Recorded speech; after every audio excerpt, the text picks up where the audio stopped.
দুর্ঘটনা। ট্রাক ও বাইকের মুখোমুখি সংঘর্ষে নিহত 2, আহত হয়েছেন 1 জন। এই ভয়াবহ দুর্ঘটনা ঘটেছে মালদার দিক থেকে কালিয়াচকগামী রুটের জালালপুরে। কালিয়াচকে ট্রাক্টর এবং বাইকের মুখোমুখি ধাক্কা, নিহত 2, আহত 1। কালিয়াচক থানার অন্তর্গত বামুনগ্রাম মসিমপুর গ্রাম পঞ্চায়েতের পাহাড়পুর এলাকায় ট্রাক্টর এবং বাইকের মুখোমুখি সংঘর্ষে 2 জনের মৃত্যু হয়েছে এবং 1 জন গুরুতর আহত হয়েছেন। স্থানীয় সূত্রে জানা যায়, একটি ট্রাক্টরের সঙ্গে একটি বাইকের মুখোমুখি সংঘর্ষ ঘটে। বাইকে 3 জন আরোহী ছিলেন। সংঘর্ষটি এতটাই তীব্র ছিল যে ঘটনাস্থলে 2 জন গুরুতর জখম হন। দুর্ঘটনার পর স্থানীয়রা দ্রুত আহতদের উদ্ধার করে। একজনকে সুজাপুর প্রাথমিক স্বাস্থ্য কেন্দ্রে এবং আরেকজনকে সিলামপুর গ্রামীণ হাসপাতালে নিয়ে যান। তবে সেখানে কর্তব্যরত চিকিৎসকেরা 2 জনকে মৃত বলে ঘোষণা করেন।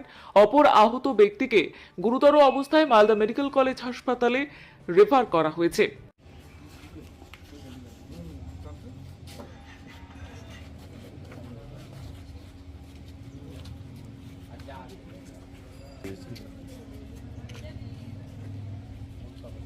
हाँ